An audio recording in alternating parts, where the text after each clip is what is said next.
அப்புறம் அடுத்த நாள் வந்து யார் யார் வர்றீங்கன்னா, நானும் துரைசாமி சார் எல்லாம் வர்றேங்க அப்படின்னு சொன்னோம். அப்புறம் வந்து துரைசாமி வந்து கேட்டிருக்காரு, அது மாதிரி வரலாங்களான்னு. இல்லை நான் சிஎம் பார்க்க போகிறேன், நீங்கள் வந்து மதியானம் வாங்க அப்படின்னு ஒரு டைம், எந்த டைம் நேரம் அப்படி நினைவில்லை. போகிறோம். நாங்கள் 2 பேரும் போய் வெளியே உட்காந்துட்ருக்கோம். தாப்பாண்டியன், மகேந்திரன், வழக்கறிஞர் குணசேகரன் எல்லாம் பார்த்துட்டு வெளியே வர்றாங்க. டிஜிபி பார்த்துட்டு வெளியே வர்றாங்க. வந்தவுடனே எங்களை கவனிக்கல. ஏன்னா நாங்கள் மஃப்டியில் இருந்தோம், கருப்பு சட்டெல்லாம் தெரியல. அப்புறம் குணசேகரன் பழைய சட்டமன்ற அவர் தான் பார்த்தாரு. என்னை பார்த்துட்டு, தாப்பா மணி இருக்கார் தோழரிங்க அப்படின்னாரு. அவர் வந்தார். வணக்கம் மணி அப்படின்னாரு. டிஜி பார்க்க வந்தோம். நாங்கள் பார்க்க வந்தோம். அவர் தான் பார்க்க வந்திருக்கோம் ஒரு விஷயமா அப்படின்னு நான் சொன்னேன். அவங்க சொல்ல நாமும் இதுக்கு தான் வந்திருப்போம், நமக்குன்னு தெரியும். அப்புறம் உள்ளே போனோடனே அவர் முதல்ல கேட்டது, நீங்கள் ஒரு கடிதம் எழுதுனீங்க, அதுக்கப்புறம் ஏன் ஃபாலோ பண்ணல அப்படின்னு கேட்டார். நாங்கள் உங்களுக்கு எழுதிட்டோம், இதெல்லாம் நடக்கும்னு எங்களுக்கு எப்படி தெரியும். சரி, நியாயமான ஒரு அதிகாரி வச்சு வழக்கு நடத்துங்க.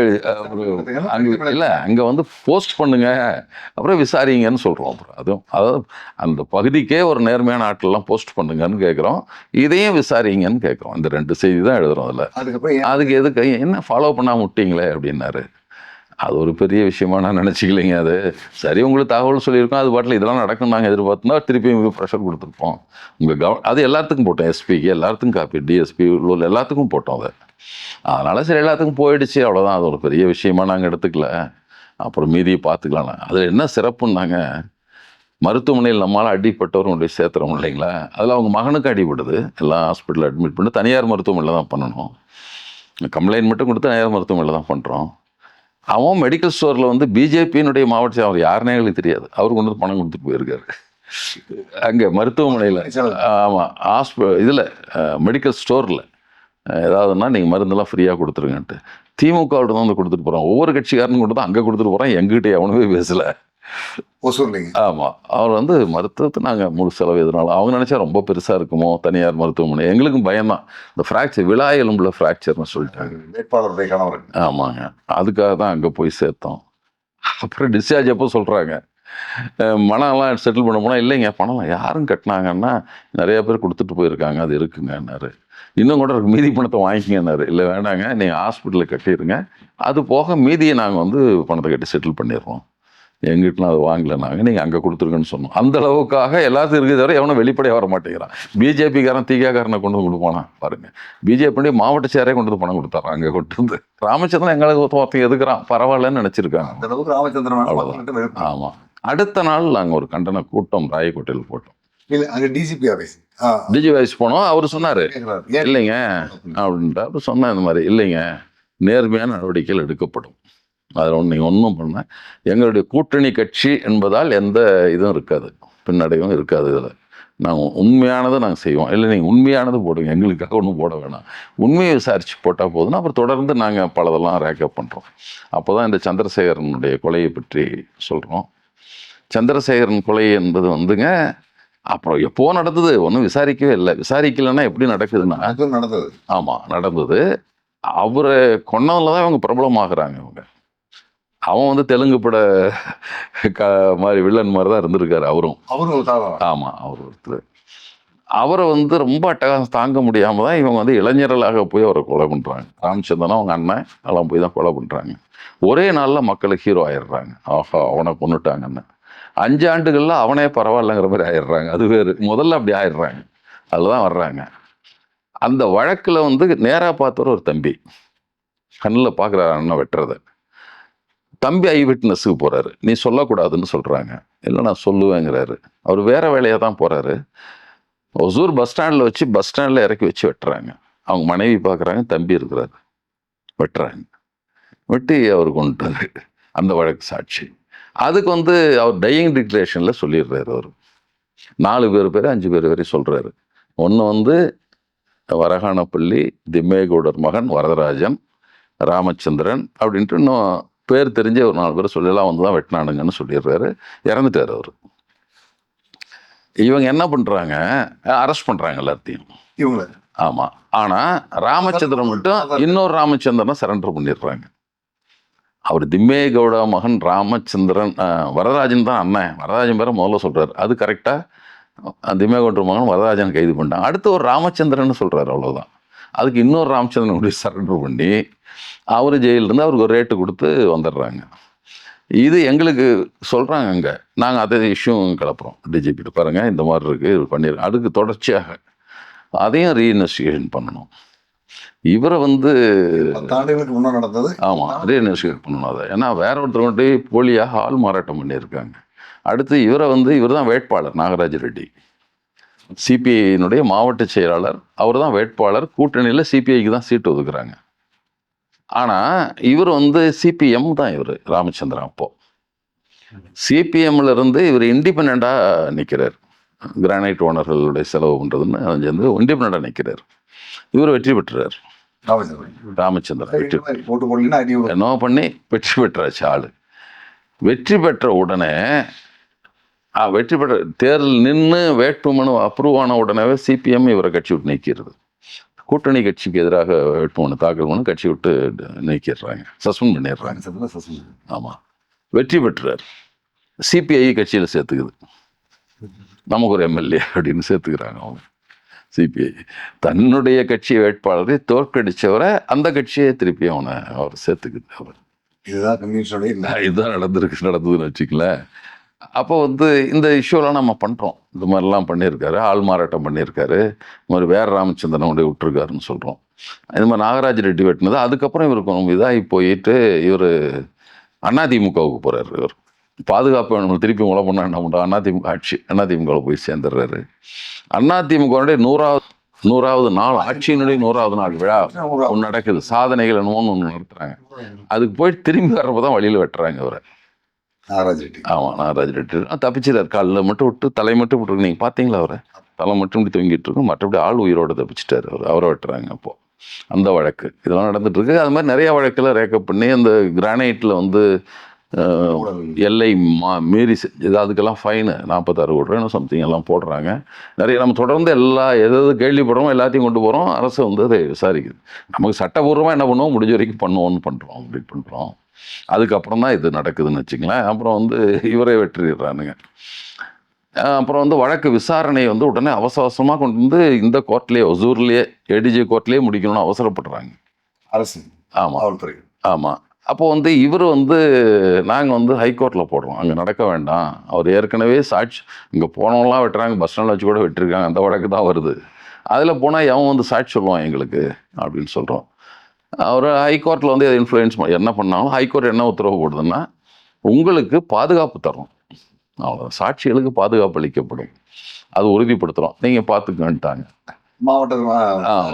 ஆமாம். அப்புறம் வந்து இவர் தான் கம்ப்ளைண்ட் வாஞ்சிக்கு கொடுக்குறாங்க. எனக்கு உடம்பு சரியில்லைங்கிறாரு, வர முடியாத தேதி தள்ளி வைக்கிறாங்க, அதெல்லாம் முடியாதுங்கிறாங்க. அடுத்த திருப்பி வந்து முத நாளே கொண்டு போய் போலீஸ் ஸ்டேஷனில் வச்சிடுறாங்க. அவரை கொண்டு போய் விசாரணை கொண்டு போகிறாங்க.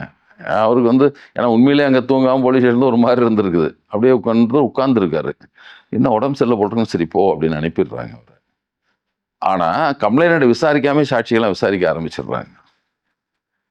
விசாரிச்சா விசாரிக்க வேண்டிய கம்ப்ளைண்ட்டை விசாரிக்கல, போட அவன் வரலாம் போயிட்டு போகிறான்னு வரிசையாக விசாரிக்கான். 17 பேரை விசாரிச்சாங்க. விஓஓ போலீஸ் எல்லாம் அடக்கம். அதில் எல்லாரும் ஹாஸ்டைல், 17 பேரும் ஹாஸ்டைல். அது அப்போ உயர்நீதிமன்றத்தின் மேலே பயன் இல்லைன்னு சொல்லணுன்னா சுப்ரீம் கோர்ட்டுக்கு அப்புறம் தான் போகணும். இதை எடுத்துக்கிறோம், இதை பூராமே காப்பியை எடுக்கிறோம். அந்த 17 பேருனுடைய டிபோஷன், கவர்மெண்ட் ஆஃபீஸர்ஸ் எல்லாமே அதில் வந்து ஆஸ்திரேலியா இருக்கானுங்க. அவ்வளோ அச்சமௌண்ட்டும் சொல்ல இங்கே நடக்கவே முடியாது, எங்களுக்கு வேற ஊருக்கு அப்படின்னு நம்ம அதில் ஒன்று வந்து சேலத்தை நம்ம மென்ஷன் பண்ணுறோம். ஏன்னா சேலம் வந்து முக்கியமான காரணத்தில் ஒன்று, ஏடிஎம்கே பீரியடில் வந்து ஜெயலலிதா இதுக்காக பஸ் எரிச்சாங்கல்ல ஒரு வழக்கு, அதில் அரசு வழக்கறிஞர் இருந்தவர் நம்முடைய சீனிவாசன், ஒரு மூத்த வழக்கறிஞர். அவர் குட்டபிட் நாராயணன் காங்கிரஸ் எம்எல்ஏனுடைய தம்பி. அவர் ரொம்ப உறுதியான, ஒரு நேர்மையான, எளிமையான, ஆனால் உறுதியான ஒரு இது. அவர் வந்து அதிமுகவில் இன்ஃப்ளூயன்ஸே பண்ண முடியல அவர், அந்த மாதிரி ஒரு ஆள் அவர். சரி, அவருக்கு நம்ம கேட்குறோம், கொஞ்சம் ஒரு வந்தால் என்னடா பண்ணலான்னு, நான் நடத்துகிறேன், அது ஒன்றும் பிரச்சனை இல்லைன்னு நடத்துகிறேங்க அப்படின்னாரு. அப்புறம் நம்ம சேலத்துக்கு ட்ரான்ஸ்ஃபர் கேட்டு தான் உச்சநீதிமன்றத்துக்கு போனோம். இந்திரா ஜெய்சிங்கிட்டு ஒரு லெஃப்டிஸ்ட் ஒரு சீனியர் அட்வொகேட் இருக்காங்க. இதில் அவங்க ஒரு தான் 80க்கு மேலே அவங்க இது அவங்க ரொம்ப வந்து பெருசாக காசில் இந்த மாதிரி வழக்கெல்லாம் இலவசமாக செய்கிற அளவு கூட, ஆனால் செலவு பண்ணி தான் பண்ணணும். ட்ரான்ஸ்ஃபர் பண்ணி தான் ட்ரான்ஸ்ஃபர் வாங்குச்சு. இங்கே வாங்கினோன்னே இங்கேருந்த நீதிபதி என்ன பண்ணிட்டாரு, இது வந்து சட்டமன்ற உறுப்பினருக்கான நீதிமன்றம் இல்லை, அது வந்து சென்னையில் இருக்குது. சென்னையில் தான் ஒரே நீதிமன்றம். இப்போ ரெஜிஸ்ட்ராராக இருக்காங்கல்ல திருமதி விமலா, இவங்க அல்லி, அவங்க தான் அப்போ வந்து அங்கே நீதிபதி. அந்த தமிழ்நாட்டுக்கான ஒரே நீதிமன்றம். ஒரே நீதிமன்றம் தான் அங்கே. சட்டமன்ற உறுப்பினர், நாடாளுமன்ற உறுப்பினர், மக்கள் பிரதிநிதிகளுக்கான வழக்கெல்லாம் அங்கே தான் நடக்கும். அவங்க இருந்தாங்க. ரொம்ப அவங்க ஸ்ட்ரிக்டான, எல்லாத்துக்கும் தெரியும் அவங்கள. அவங்கள்ட்ட போனால் அவங்க எதுலேயுமே கொஞ்சம் கூட வளைஞ்சு கொடுக்க மாட்டாங்கன்னு தெரியும். எங்களுக்கு ரொம்ப மகிழ்ச்சி, பரவாயில்ல அவங்ககிட்ட போயிடுச்சு. பட் அங்கே நம்ம தோழர் விஜயகுமார் தோழர், அவர் அட்வொகேட், அவர்கிட்ட போய் நாங்கள் ஃபிக்ஸ் பண்ணோம். நீங்கள் வழக்கு நடத்துகிறோம் தோழர், அதெல்லாம் பிரச்சனை இல்லை அப்படிங்கிறார் அவர். சரி, அவரெல்லாம் ஃபிக்ஸ் பண்ணிட்டோம். திரும்பவும் அவங்க என்ன சொல்லிட்டாங்க, இது சுப்ரீம் கோர்ட் ஆர்டருங்க, இது நாங்கள் நடத்த முடியாது, நீங்கள் திரும்ப சேலத்துக்கே மாற்று. சேலத்தில் நடத்த சொல்லி தான் உச்சநீதிமன்றத்தினோட ஆணை, நம்ம அங்கே தான் நடத்தணும்னு அவங்க சொல்கிறாங்க. அங்கேயே ஏறக்குறைய 7-8 மாதம் போகுது. திரும்ப வந்து இங்கே வருது, இங்கே திரும்ப மாற்றுறாங்க. இங்கே நடுவில் கொஞ்சம் ஃபைல் கொஞ்சம் பேப்பர்ஸ் மிஸ் ஆகிடுது. அதெல்லாம் தேடி பிடிக்கிறதுக்கு இவ்வளோ காலம் இப்போ தான் வழக்கு தொடங்கியிருக்குன்னு வச்சுங்களேன். அதனால தான் இங்கே வழக்கு நடக்குது. 2024 வழக்கு தொடங்கி இருக்குது. நம்ம வந்து கைதான உடனே இவங்க பெயிலுக்கு அப்ளை பண்ணுறப்பெல்லாம் நம்ம வந்து துரைசாமி சார் வந்து அப்ஜெக்ஷன், பெயில் கொடுக்கக்கூடாதுன்னு அப்ஜெக்ஷன் பெடிஷனாக போட்டுக்கிட்டே இருந்தோம். அந்த படங்கள் கொண்டு போய் கட்டுறது, அதுக்கு முந்தைய நடந்த நிகழ்ச்சிகள், அவங்க மேலே உள்ள பழைய வழக்குகள் எல்லாத்தையும் சொல்லி சொல்லி தடை போட்டிருந்தாங்க. அப்போது ஜெயலலிதா ஆட்சியிலே அவங்களுக்கு வந்து குண்டர் சட்டத்தில் எல்லாத்தையும் போட்டாங்க. 18 பேருக்கும் குண்டர் சட்டத்தில் போட்டாங்க, எல்லாத்துக்குமே சட்டத்தில் போட்டாங்க. 8 மாதம் கழித்து தான் வந்தாங்க, வெளியே வந்தாங்க. அது வரைக்கும் உள்ளதாக இருந்தாங்க. அப்போ அந்த சமயம் வந்த உடனே தான் வழக்கு. அதுக்கப்புறம் சார்ஜ் ஷீட் போட்டு அது பண்ணி இழுக்கிறானுங்க. இங்கேயும் வந்து எல்லாமே அவங்களுக்கு ஆதரவாக இன்னொன்று செஞ்சாங்க. அப்போது அந்த எஸ்பியை சஸ்பெண்ட் பண்ணாங்க. ஜெயலலிதா வந்து எஸ்பியை சஸ்பெண்ட் பண்ணாங்க. இந்த மாவட்ட காவல்துறை இன்னும் மட்டும் இல்லை, அவர் வீட்டிலாம் ரெய்டு. அவர் வீட்டில், அவங்க அக்கா வீட்டில், அவர் உத்தரப்பிரதேச வடநாட்டுக்காரர், அவங்க ஊரில் எல்லாமே ரெய்டு வந்து தமிழ்நாடு அரசு லஞ்ச ஒழிப்புத்துறை வச்சு பண்ணாங்க. அவர் வந்து வராண்டா போஸ்டிங்கில் வச்சுட்டு அப்புறம் வேற எஸ்பி போட்டாங்க. அதுக்கப்புறம் அப்போ நம்ம சேலம் அசோக்குமார் அங்கே போஸ்ட் ஆகுறாரு.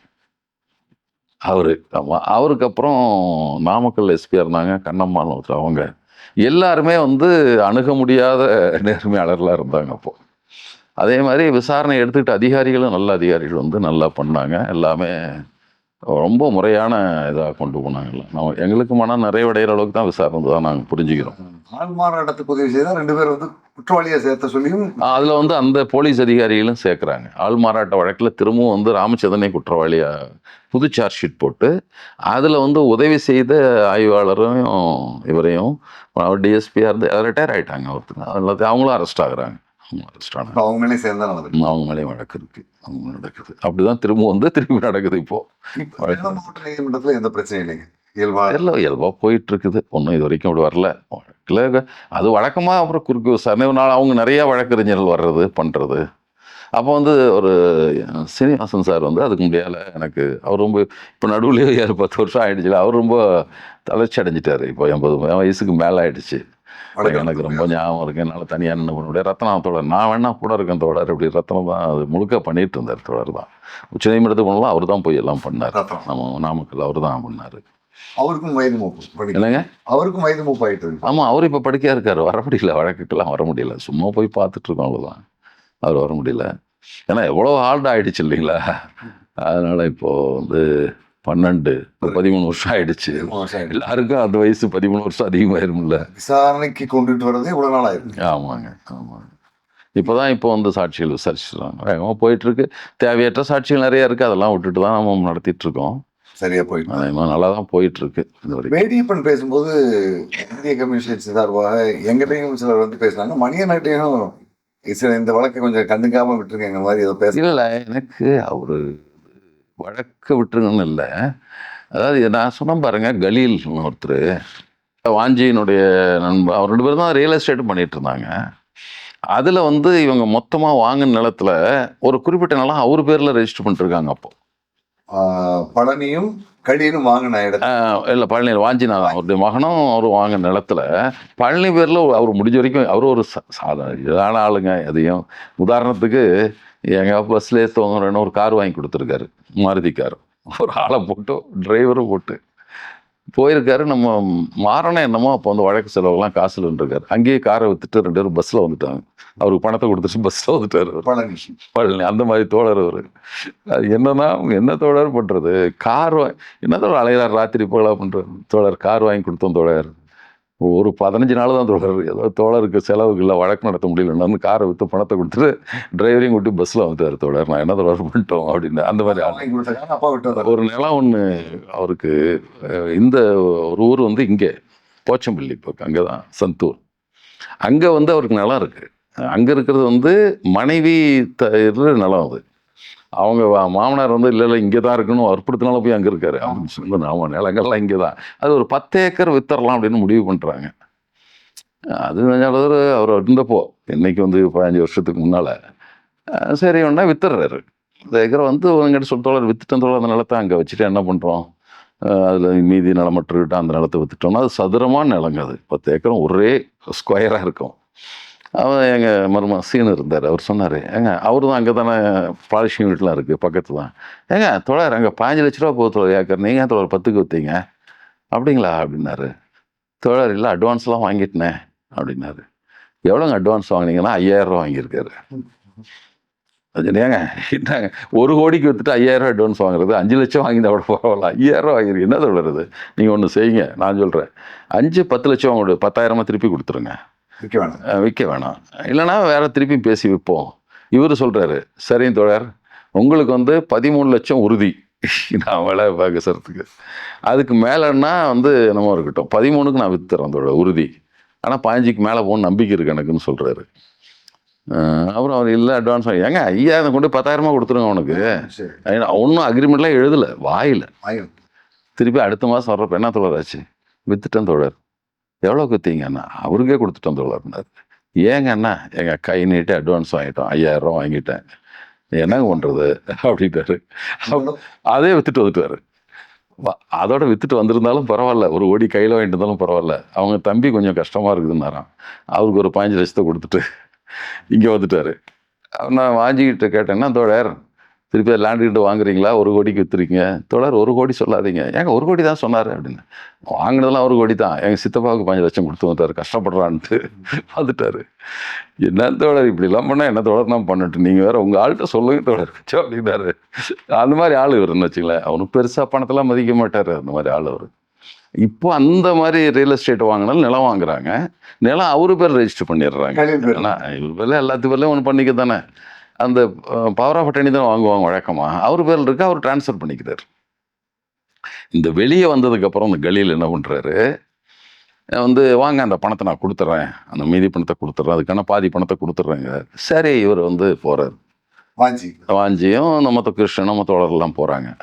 போனால் வெளியே சிசிடிவி கேமராலாம் வச்சுருக்காரு. போன உடனே போலீஸில் உடனே அடுத்த நாள் கம்ப்ளைண்ட் கொடுக்குறாரு.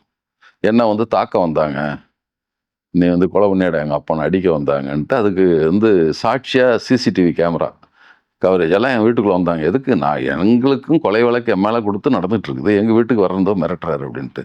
இவர் அரெஸ்ட் பண்ணிட்டாங்க. இவங்களெல்லாம் நம்ம ஆளுங்கெல்லாம் கூட்டி கர்நாடகா. அது அவர் வந்து அத்திப்பள்ளி கண்ட கொஞ்சம் தூரத்தில் குடியிருக்காரு.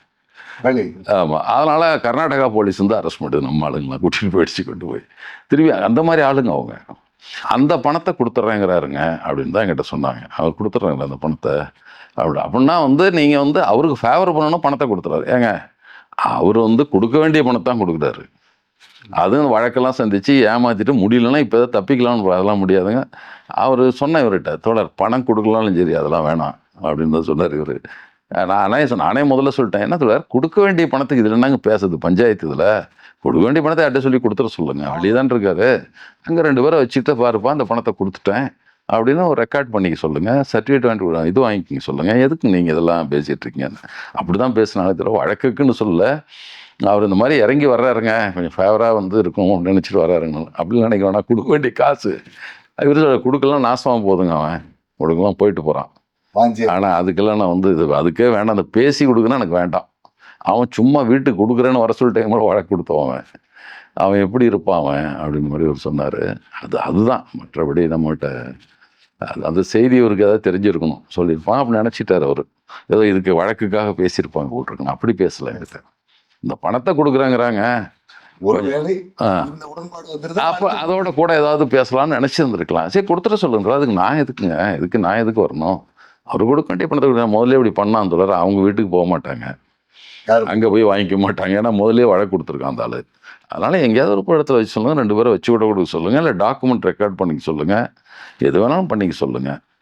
அது அங்கே வச்சு யாராவது அங்கே இருக்கணும் வச்சு பண்ணிக்க சொல்லுங்கள், இதுக்கு நமக்கு தொடர்பு இல்லை, இதுக்கு என்ன கூப்பிட கேட்குறீங்க அப்படின்னு நான் சொல்லிட்டேன். அதோட நின்று போச்சு, அவ்வளோதான். மற்றபடி இதெல்லாம் கேட்கல. அது மாதிரி தொடர்ந்து சட்டமன்ற உறுப்பினராக ராமச்சந்திரன் அந்த பகுதியில் ஜெயிச்சுக்கிட்டே இருக்காரு. மக்கள்கிட்ட ஏதாவது ஒரு வகையிலான ஒரு நல்ல குணம், பண்பு அவர்கிட்ட தெரியல. அதாவது ஒன்று வந்து நான் சொன்னால முதல்லாம் பணம்லாம் சரியாக கொடுக்க மாட்டேன். அதுக்கப்புறம் நான் வாங்கின ஏகப்பட்ட நிலம் வாங்கியிருக்காரு. ஏறக்குறைய ஒரு 800 ஏக்கர் 1000 ஏக்கர்லாம் வாங்கினதா சொல்கிறாங்க. வாங்கி இன்னொரு கம்பெனி கொடுத்துருக்காரு. கமிஷன் தான் அதில் இருக்கு. எப்படி இருந்தாலும் சரி, அதுக்கு பின்னால் வாங்கின நிலத்தெல்லாம் பணம் ஒழுங்காக கொடுத்துட்ருக்காரு.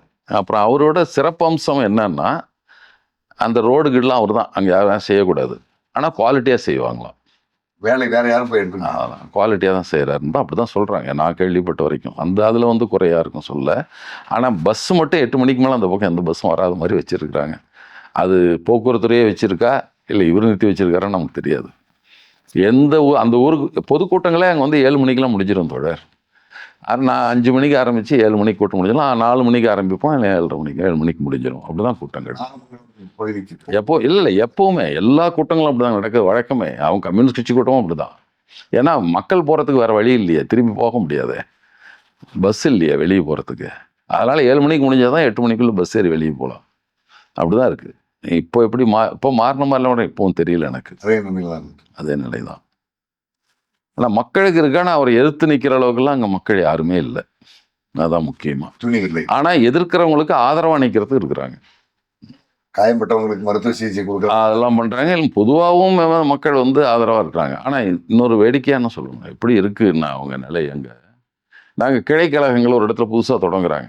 கிளைக்கழகம். ஆமாம். அப்போ வந்து என்ன வர சொல்கிறாங்க, சரி அறிவிக்கிறோம். அங்கேருந்து அவர் ஊர்லேருந்து ஒரு 3 கிலோமீட்டர் இருந்த ஒரு ஊர், அந்த ஊர் பேர் எனக்கு மறந்துருச்சு, அது உள்ளே போகணும்.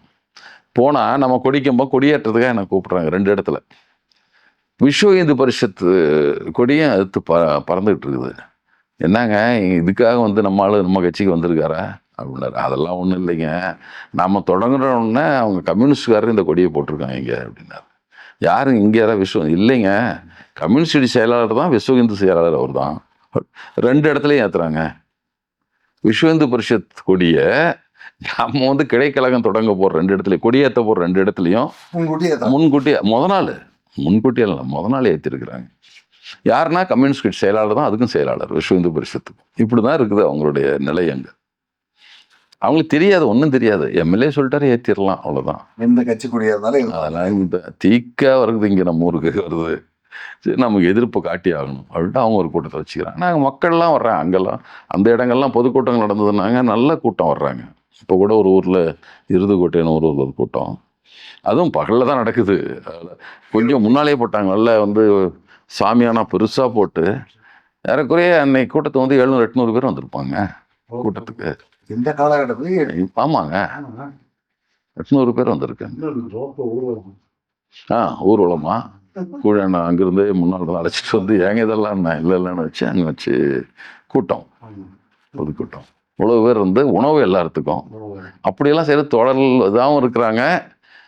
மக்களும் அந்த அளவுக்கு கூடுறாங்க. ஆனால் வந்து வெளிப்படையாக அவங்க வர்றதில்லை, அவ்வளோதான். வந்தால் ஏதோ பண்ணிடுவாங்களோ அந்த பயம் இருந்துக்கிட்டே இருக்குது, தொடர்ச்சியாக பயம் இருக்குது. நாங்கள் போன தேர்தலில் கூட சொன்னோம், கம்யூனிஸ்ட் கட்சிக்கு வந்து அந்த தொகுதியில் மட்டும் எதிர்த்து வேலை செய்கிறது நின்னாலும் அப்படின்னு சொல்லி தான் ஒரு தேர்தல் நம்ம எதிர்த்து பிரச்சாரம் பண்ணோம். நிறைய பேர் பண்ணல, நாம் ஏன்னா வெளியே போகிறதே பிரச்சனை. நம்ம ஆளுங்க துண்டறிக்கை தனியாக போட்டு நம்ம போட்டு கொடுத்தே பிரச்சாரம் பண்ணோம், வாக்களிக்காதீர்கள் வாக்களிங்க அப்படின்ட்டு தான், அப்படிதான் பண்ணோம். வேற அந்த தொகுதியில் மட்டும். இது பற்றி இந்திய கம்யூனிஸ்ட் கட்சியினுடைய தலைமை இன்றளவும் அதை பற்றி விசாரிச்சதாகவோ அல்லது எண்ணங்களை பற்றி முழுமையாக தெரிஞ்சுக்கிட்டதாக தெரியலீங்க. நான் அதுக்கு முயற்சி எடுக்கலை, என்ன அவங்க கருதிட்டு இருக்கான்றதை கேட்கவே நான் முயற்சி பண்ணல. ஏன்னா அவங்களா வந்து ஏன்னா முதல்ல சொல்லிட்டோம், இப்போ அவர் நடப்பு தெரியுது, வழக்கு நடக்கிறது தெரியுது, எல்லாம் தெரியுது அவங்களுக்கு. அப்புறம் என்னங்க தனியாக போய் நாம் சொல்லிட்டு இருக்கோம்ல, அவங்க தான் விசாரித்து தெரிஞ்சிக்க முடியுமே. அங்கே இது கூட ஒரு கட்சி வந்து எவ்வளவு உன்னிப்பாக ஒரு செய்தியை கவனிக்கிறவங்க வந்து ஒரு ஊரில் ஒரு பகுதியே அப்படி இருக்குன்னு தெரியாதா என்ன, அவங்களுக்கு தெரிஞ்சிருக்க வாய்ப்பு இருக்குது, நிறையா இருக்குது. அதற்கு பின்னால் நிறையா கொலைங்க, சிறைக்குள்ளே இருந்து கொலை பண்ணாங்கன்னு வழக்கு இருக்குது.